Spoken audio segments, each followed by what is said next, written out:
At Simple Mobile, you get the no contract advantage. Those other mobile companies make you think you're in control, but you're really not. They lure you in with shiny new phones and then lock you into long-term agreements. But Simple Mobile is different. You can get a 30-day plan starting at $25. You can also get the latest smartphones, or if you have a compatible phone you love, you can bring it.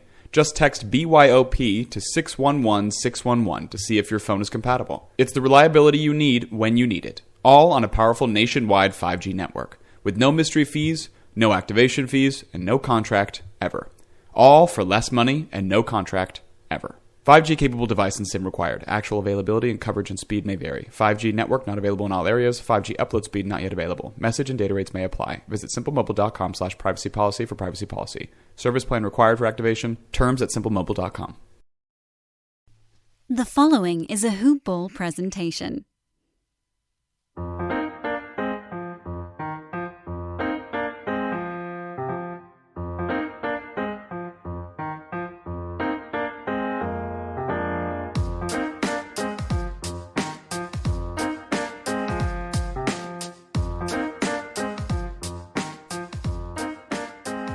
Hoop Ballers! Welcome back to another edition, another episode of Today in Sports Betting. I am your host, Devin Ellington, or at DALE007 on Twitter. And that is ELLIE, for those of you who may be confused. New listeners, welcome in. Old listeners, welcome back. Wipe your feet.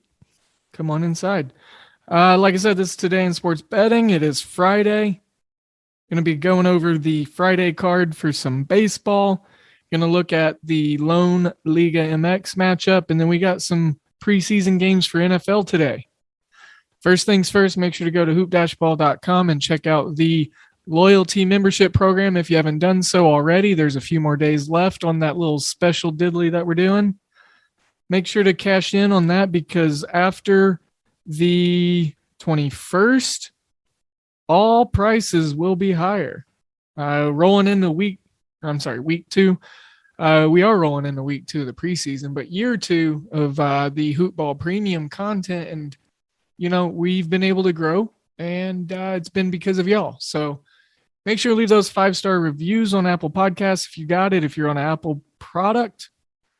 And then if you would be so kind, check out tallysite.com and become familiar with that. I'm going to start getting all you listeners and followers subscribed and enrolled in that stuff. Need to get you connected with my boy at Mike Valdatara. Shout out Mike. Shout out Tallysite. Wonderful affiliates. Don't forget the promo codes that you heard in the pre-recorded segment. For mybookie.ag, it's simple. It's just Hoopball, HOOPBALL. And that helps us out a ton.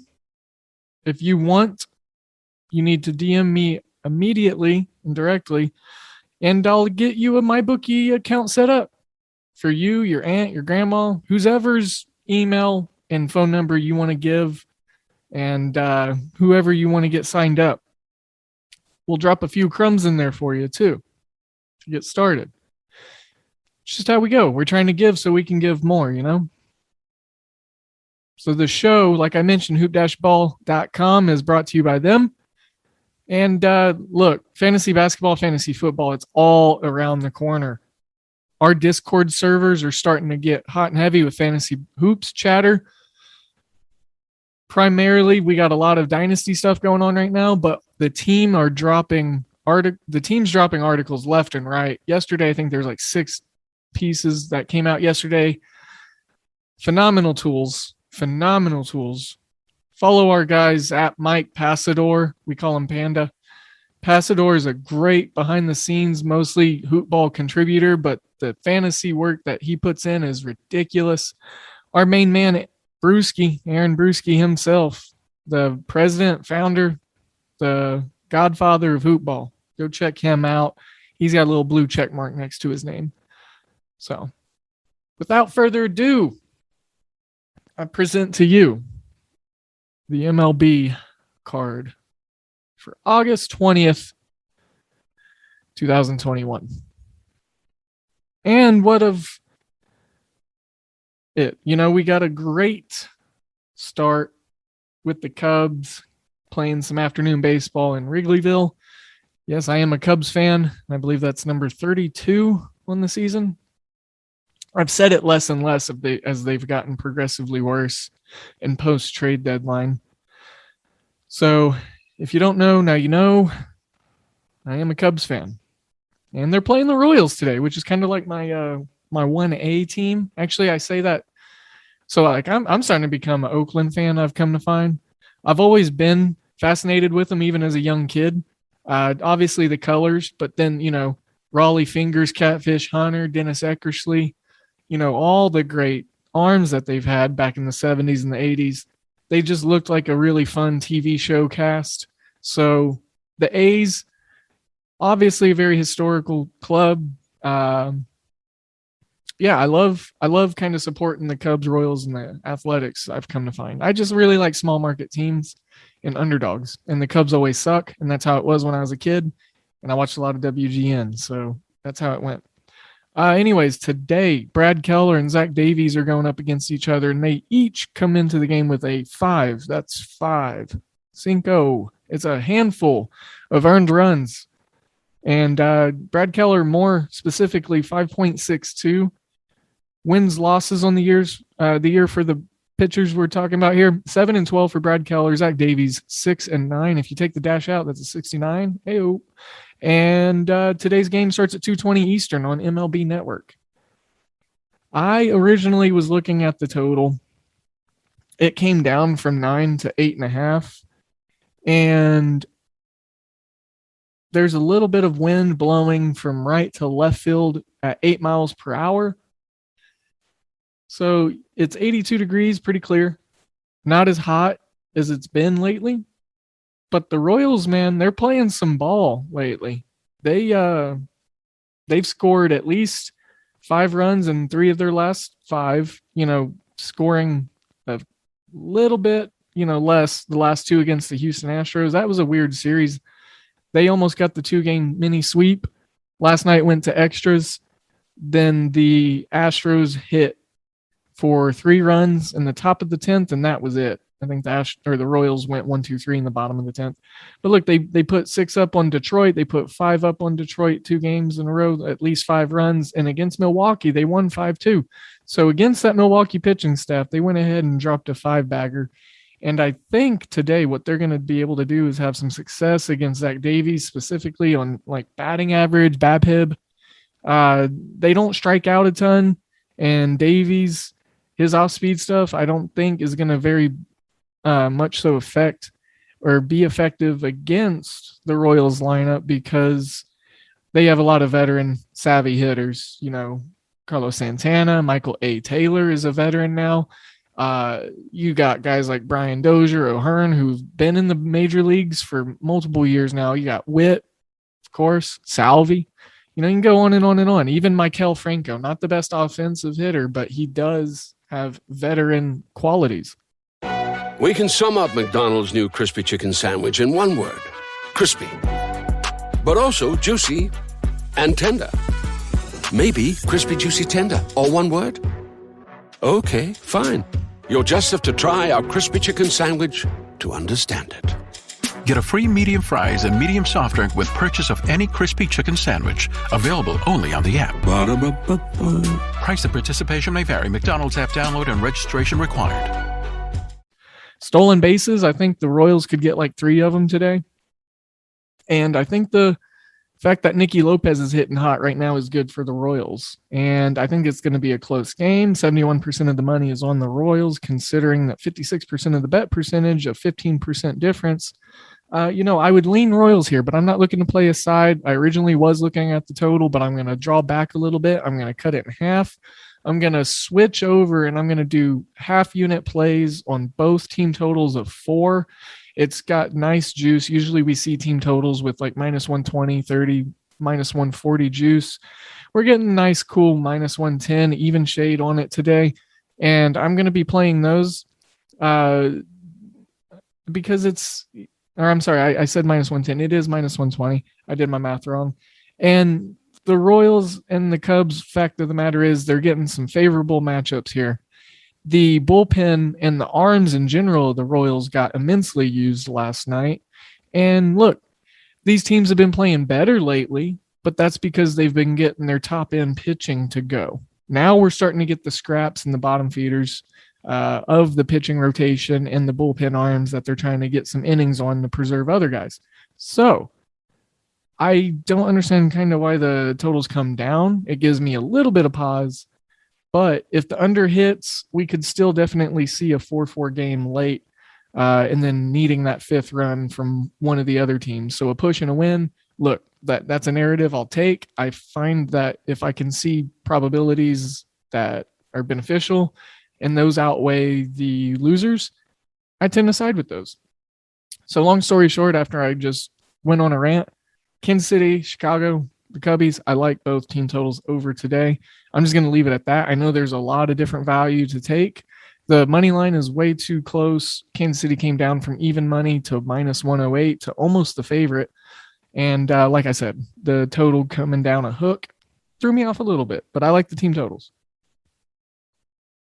And then to get into the 7 o'clock games, let me drop games from the card like I like to do in the beginning, so I can just shed dead weight. So that way y'all know what to anticipate in the show and not, be hanging on to a game and me just not get to. So Minnesota, New York, I'm not really feeling it.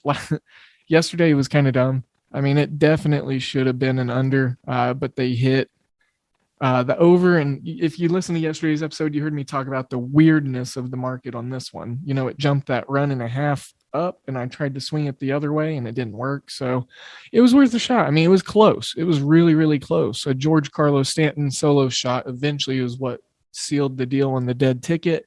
And then there was another run scored late. So 12 runs total.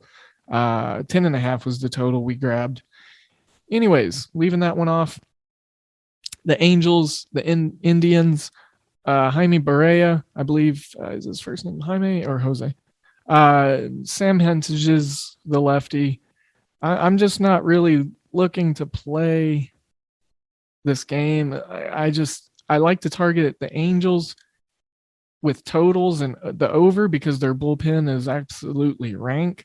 And Sam Hentages, he allows a lot of runs. So like this line has jumped from 8.5 up to 9.5, and it's still getting the little couple pennies a shade of minus 111, minus 112. So on the over. And fact of the matter, I just don't really have a ton of opinion on this one. There's been line movement on the money line that's been weird. Angels plus 115 is now at minus 101. So let me just leave it off. And I don't need to play everything. Miami, Cincinnati. We got Sonny Gray on the mound. I think Miami honestly has a really good, successful day today. Yesterday, I had a personal play on the Diamondbacks that I was too scared to really endorse or talk too much about. I did lean Diamondbacks on the podcast, and I said that they were probably going to have a decent couple matchups, hitters-wise in the lineup against Zach Wheeler. And Miami, I think they got enough confidence right now. Sonny Gray offers up a couple of peripheral stats I think Miami could take advantage of. Look, this is just a slight lean. If I'm going to pick it, I'll probably just incorporate it into my tally site picks because it's a good contrarian play to have. But coming into Great American Ballpark, this, I think his first name is Eliziel Hernandez. He's got 2.84 ERA, limited sample size, but I don't think he's going to put the Marlins in too bad of a pickle. He's going to help them out. Sonny Gray is going to help the Marlins out more than the Marlins help themselves out. So that's kind of how I see it going. I would like to play a first 5 play on the Marlins. Their money line over at Sam Hill, you can get it at plus 180. Them plus the half run for the first 5 is minus 105. So I think that's very much so in play. I'm not personally going to be putting it in the wager pass or really playing it. It's something I want to monitor. Simply put, the Marlins are on my do not bet list. So I just simply personally do not have the stones to roll this out. So, however, if you're out there looking for a Miami play and you want to hear good things about it, I love the Marlins today. I think they get a win. So Cincinnati's been losing the teams that they shouldn't. aka the Cubs. So these are games that I said I'm not going to talk about, and I'm giving you reasons why I'm not talking about them. So I'm pretty much just breaking them down anyways, I come to realize. Pittsburgh, St. Louis, as a Cubs fan, I hate betting on these interdivisional games. Keller's on the mound. Mikolas, I think, is making his first or second start after like a long drought of not playing. Him and Flaherty have come back from the IL, so look for the Cards to maybe pick up some momentum here. Wainwright also completing that three-headed monster. Arizona, Colorado. Look, this is the trendy play. Obviously got to look at the high totals on Colorado and Coors Field. Gomber's on the mound, the lefty. Arizona coming off that win against Philly. They now go on the road to Colorado. It's not that long of travel, but they've got this Gilbert kid, the lefty on the mound. Lefty on lefty hate crime in this matchup. Gilbert has no stats on the year. I believe he's a rookie. This might be his first start. I didn't scrub too much on it, but that's because I didn't really want to mess with it too much. Games that are on my holds, I want to see how the beginning of the card goes, kind of the momentum and the flow of our previous plays over the last 2 days in the wager pass. I've had 2 consecutive winning days, so trying to build some momentum. And I don't want to throw a chase game in there just because, but I will be looking at San Francisco and Oakland, as well as the Mets, Dodgers for a couple of spots. Dodgers first 5 sticks out to me that I might incorporate. Dodgers team total, maybe. I just think Carlos Carrasco has a decent start in him. His first 2 with the Mets have been monstrously bad, 10.32 ERA. So look for him to definitely get that number down closer to 7, perhaps. San Francisco and Oakland, Battle of the Bay. I think this is a very exciting series, and it's interleague AL-NL West matchup. And look, this is a very good matchup. I mean, this is, for me, baseball fandom kind of making it to where I just want to watch this game. The totals come up from 8 to 9. The under 9 is now getting the shade of minus 115. San Fran has had a nickel added to their price on the money line, so they are minus 125. Opener, they were minus 120 as favorites. Fact of the matter, truth be told, I've really just sucked on Oakland games lately. So I'm peeling back a little on this. I'm waiting for something to settle once lineups maybe come out. But, fact of the matter is this is a 9:40 p.m. Eastern game currently, and it's a fun baseball game to watch. So I really probably am just going to enjoy this. Alex Wood, the lefty on the mound, James Caprillion, who I really, really enjoy watching. His arm angle, 3/4 slot, his slider, and his sinker is pretty nasty. Right-hander, 3.34 ERA. Alex Wood, he's had a couple of rough starts in a row, so that's why I think some positive regression could happen. But again, these are talented lineups. I'm not sure what to expect. I think it's just going to be a really good battle of Goliaths, so to say. I mean, these 2 teams are atop the NL and the AL ranking. So Detroit, Toronto, to get into some games that I will talk about. Detroit, Toronto, simply put, I keep this brief. We got a lefty on the mound for Detroit. Did you see how many runs they allowed last night?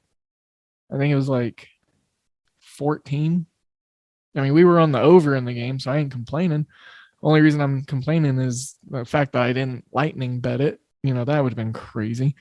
But Detroit and Toronto. Look, Toronto's been actually kind of going a little low lately. They've been on the road. I think returning home is going to help their bats out. They're still down George Springer. I think that's absolutely hurt them. But it's time for other guys to step up. And they're at home. They're going up against the lefty. It's going to be hard not to support them in this spot, especially against Detroit, who has been giving up tons of runs, and they used tons of bullpen arms in an effort last night. So I think this over could be done and over with by the time the 6th inning rolls through.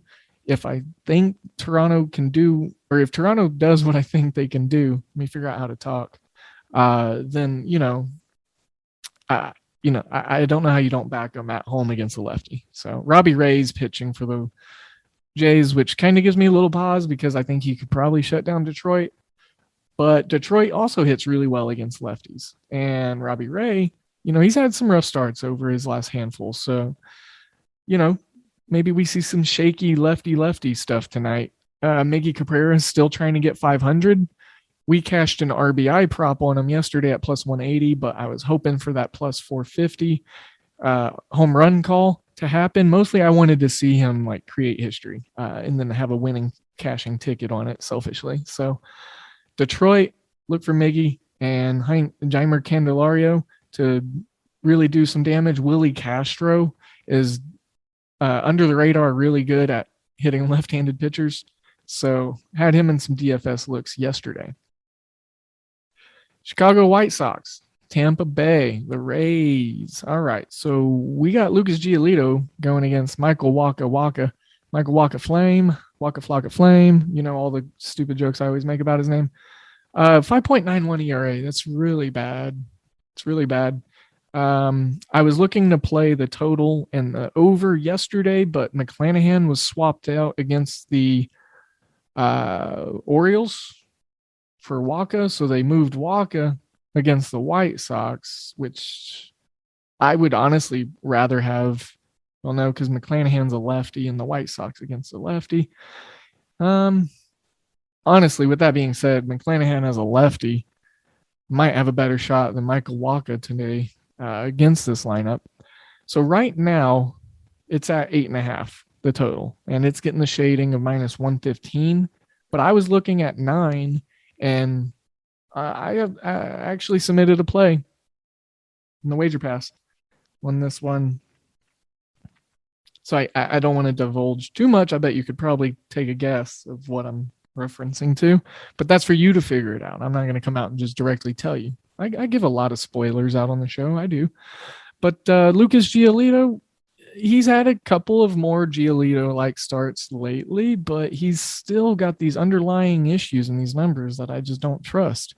Michael Waka, if he gives up 3 runs in the first inning, I would not be shocked. If he doesn't make it to the 4th inning today, I would not be shocked. I honestly expect that to happen. So I just don't understand why they're rolling him out there. But yet Tampa Bay, and look, he's got decent numbers. They're decent against the current White Sox hitters. Nothing crazy really sticks out. But his strikeout props are set at 4.5 right now, and minus 128 is the shade on the over. So I guess folks are thinking he does better than that. Lucas Giolito under 7.5 makes sense to me. It's getting minus 120 shade. I just think Giolito, if he's going to get folks out, he's going to get some pop-ups because of the aggressive swinging of Tampa Bay. I think they're going to get ground balls driven into the ground, kind of like from Brandon Lowe or from Ji-Min Choi. If I recall, Choi hits a lot of ground balls. He's got a lot of weak percentage, comparatively so to his teammates. Tampa Bay improved vastly at the deadline against left-handed hitting. Giolito's a righty. I'm not saying Giolito has a great game. He's been giving up a lot of runs too. But Waka, he can give up 5 runs in the first 5 innings himself. If you want to look at the first 5 total over, I would not be mad at you. But I don't understand how 75% of the money is on Tampa Bay, which is a 29% difference from what's coming in on the bet percentage. And their line's moving, in a weird way too. I mean, maybe it's the fact that these are 2 very strong, close teams, and they're simply put just the even plus money as the underdog. So that's alluring people like a mosquito light, but I don't see the appeal in it, and I don't think that I'm going to play any sides. I think that Chicago could get us 80% of the way there themselves. Tampa Bay's looked decent as a pitching staff lately because they're coming off that series against Baltimore. I think we could see some offense tonight. These are 2 of the top offenses in the majors. So Texas and Boston.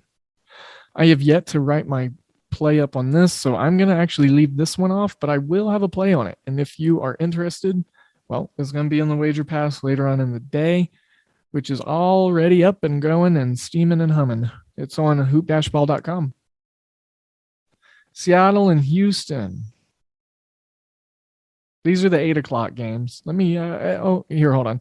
Atlanta, Baltimore. Max Fried, the lefty, going against Keegan Aiken, the lefty, with an 8.13 ERA. Just go ahead and give me Atlanta. No, you know what? I can't really jump into this because my Atlanta picks have not been that great lately. What I want to look at, what I'll check out here real quickly. Team totals. Baltimore's 3.5. Atlanta's 6 or 6.5. Now, I missed on Baltimore's team total last night, hit the night before.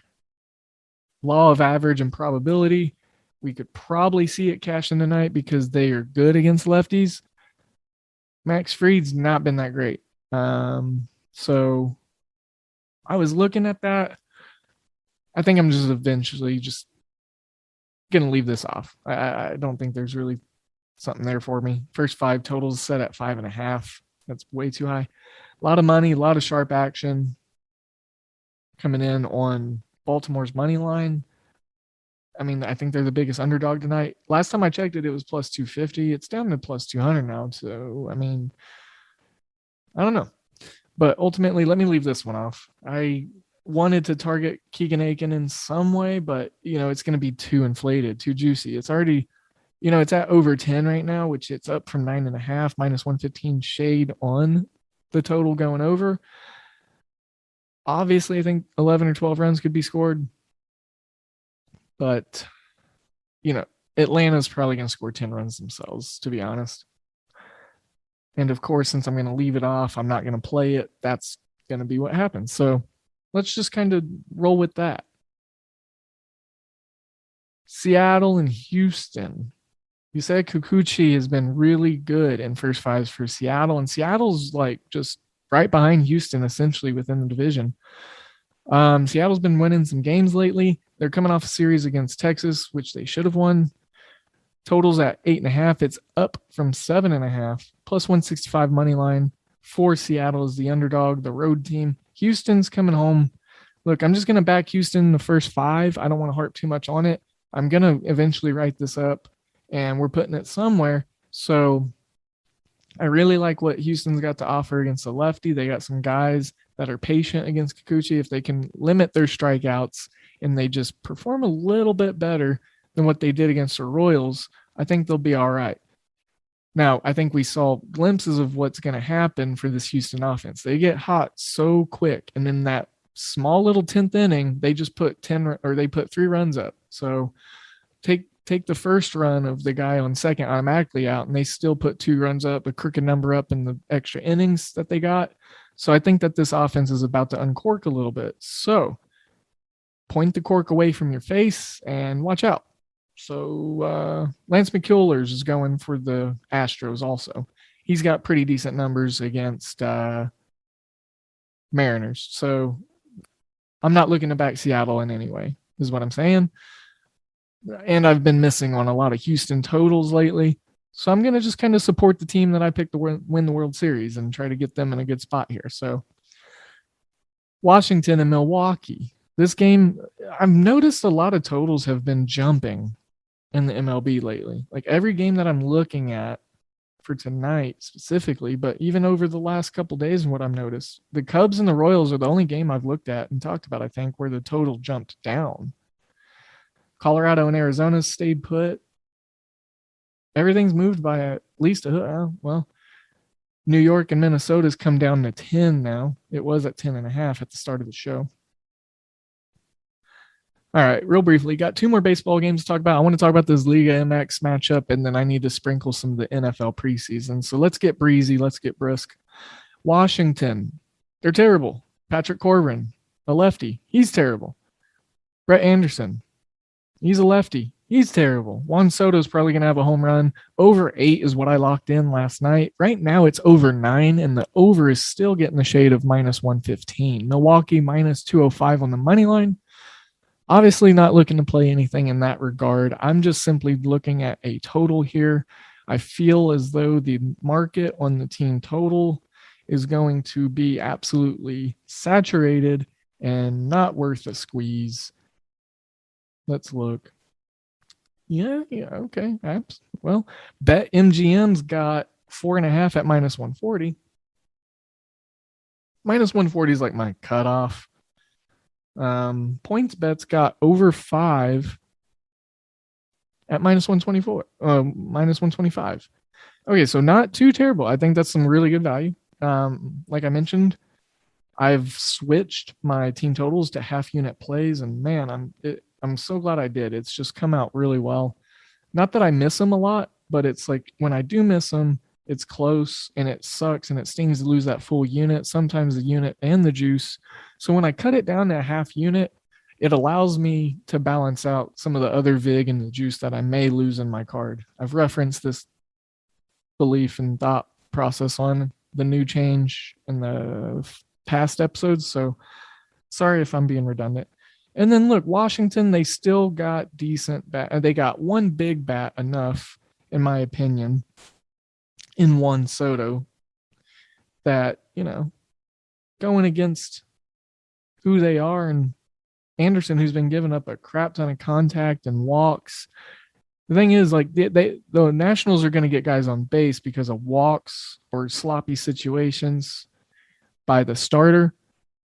And so I might just look at a three-way trifecta on this game with the team totals and the total going over.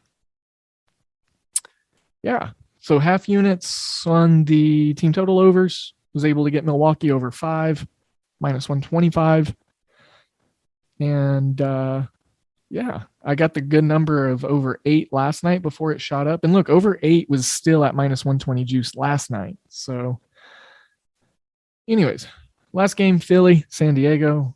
Let's keep it short and sweet. Matt Moore is on the mound. He's a lefty going against Blake Snell, who is also a lefty. We had a lot of lefty on lefty hate crime tonight. Dang, we do. Like 4 or 5 games, 6 games where it's a lefty on lefty. The Papas taking on the Phils, and over 8.5 was something I looked at last night. This is a 10:10 Eastern start on MLB Network.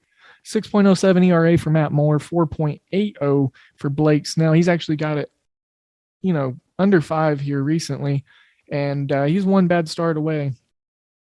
So, a lot of folks are calling for sluggish offenses tonight. I don't see it. I think with the bats and the hot streak that the Phils just went on, Bryce Harper specifically, Andrew McCutcheon's a good veteran hitter against lefties. He's had looks with Blake Snell from his time with, in the league. And then look at the, we got sharp action on the over. There's a lot of money on the under, though. 89% of the money's coming in on the under. I don't know. I don't see a ton of production from these teams. But what the market's doing is certainly giving me a little bit of pause. I just don't see it. I don't see it. I missed on Matt Moore's strikeout total last time out. That's because he had like a no-hitter going into the 7th or the 6th. So actually, this might be a really good spot to go ahead and fade Matt Moore on his strikeout total again. I'm going to get under 4.5 at minus 130. And let's see. It's definitely worth a full unit play, in my opinion. So I'll keep that. I've been switching some of my prop bets to half units as well. But let me get my flat bet discipline on. I think it's a good unit play right there. Good to fade a guy coming off a crazy performance that is uncharacteristic, where he goes deeper, throws more pitches. We just faded Zach Wheeler coming off his 9-inning performance, and it worked out. So it's a good narrative to follow. All right, let's transition here. That's the baseball. If you want to hear more, see more, keep your eyes peeled Come join in to the Discord servers. Keep your eyes peeled on Twitter. We got a free play article that Mr. Jonathan Martinez is going to be going for his 4th correct pick of the week. Our team picks until they lose, and that's how it goes. And it's rotisserie style. So we'll have another guy up next having that full free article to themselves for our daily free pick. Now, I talked a little bit about this matchup yesterday on the episode to kind of preview it, and I really, really like what we have in this matchup today. The sample size and what I've seen has been very consistent, and also what I've noticed about these teams in my observations.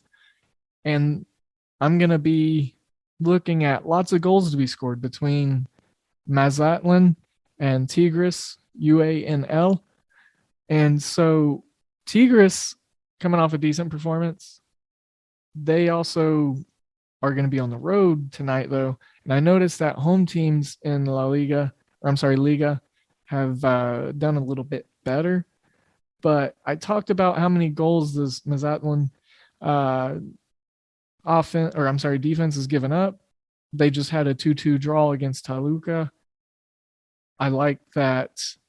On top of that, on August 14th, they lost 3-0 to Leon. So they gave up 3 goals. So 5 goals over the last 2. Hopefully Tigres increases their offensive output. They had a 1-1 draw against Puebla, who Puebla is like one of the worst teams in the league, on August 13th. And then before that, a 1-1 draw against Santos, who just gave one of the top clubs in the league a run for their money, and they got red carded in that one. So I understand that a little bit more, and that was on August 7th. And then they just beat Querétaro 3-0 on the 17th. So I think maybe their offense is clicking a little bit, but that was in their home stadium. So overall, I still think there's going to be a lot of goals scored. If it is Mazatlan doing it, if it is Tigres doing it, I'm looking at potentially the over here. Let me pull up some extended lines. I'm going to pull up some things that we can look at. A draw could honestly be a good way to look at depending on value.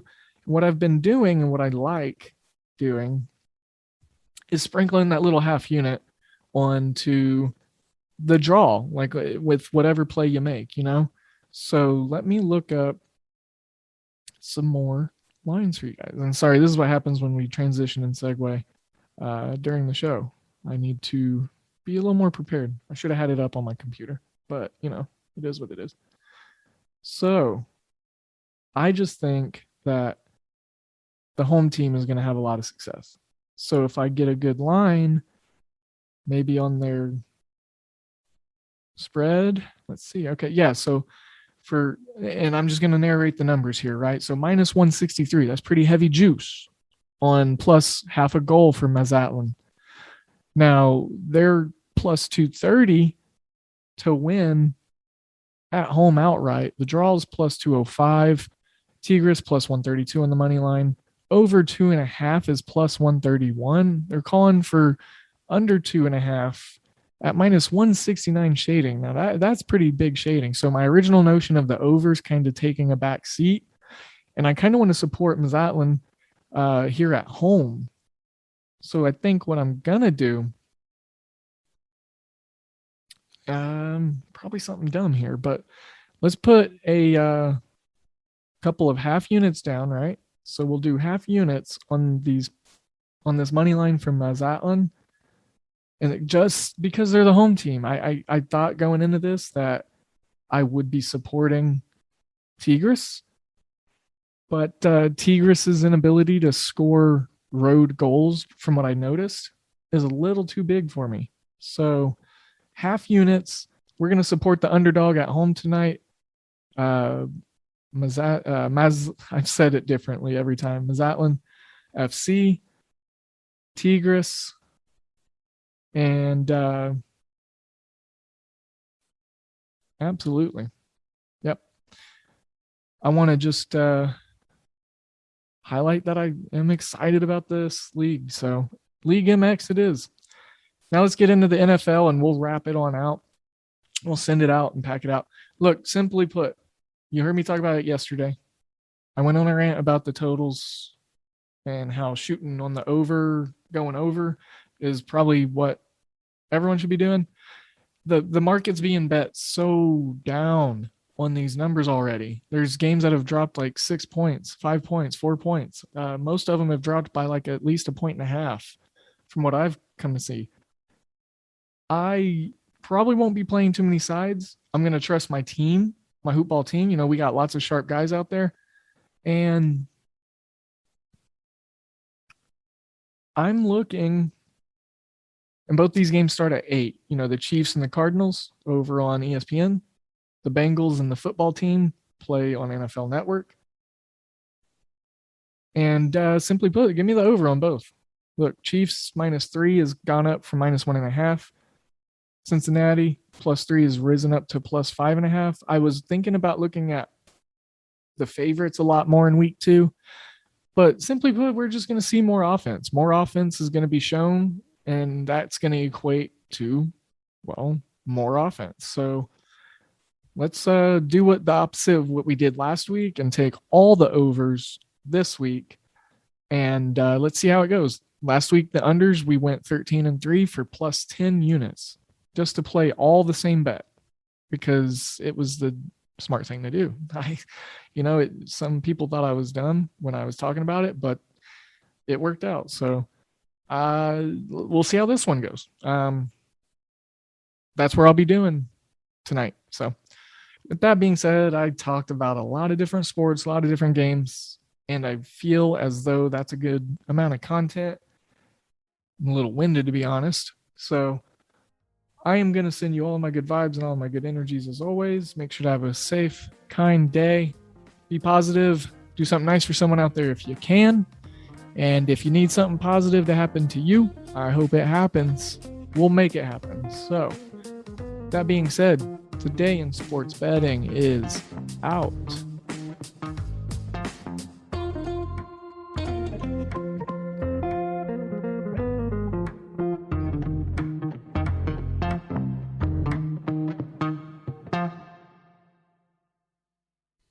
This has been a Hoop Ball presentation.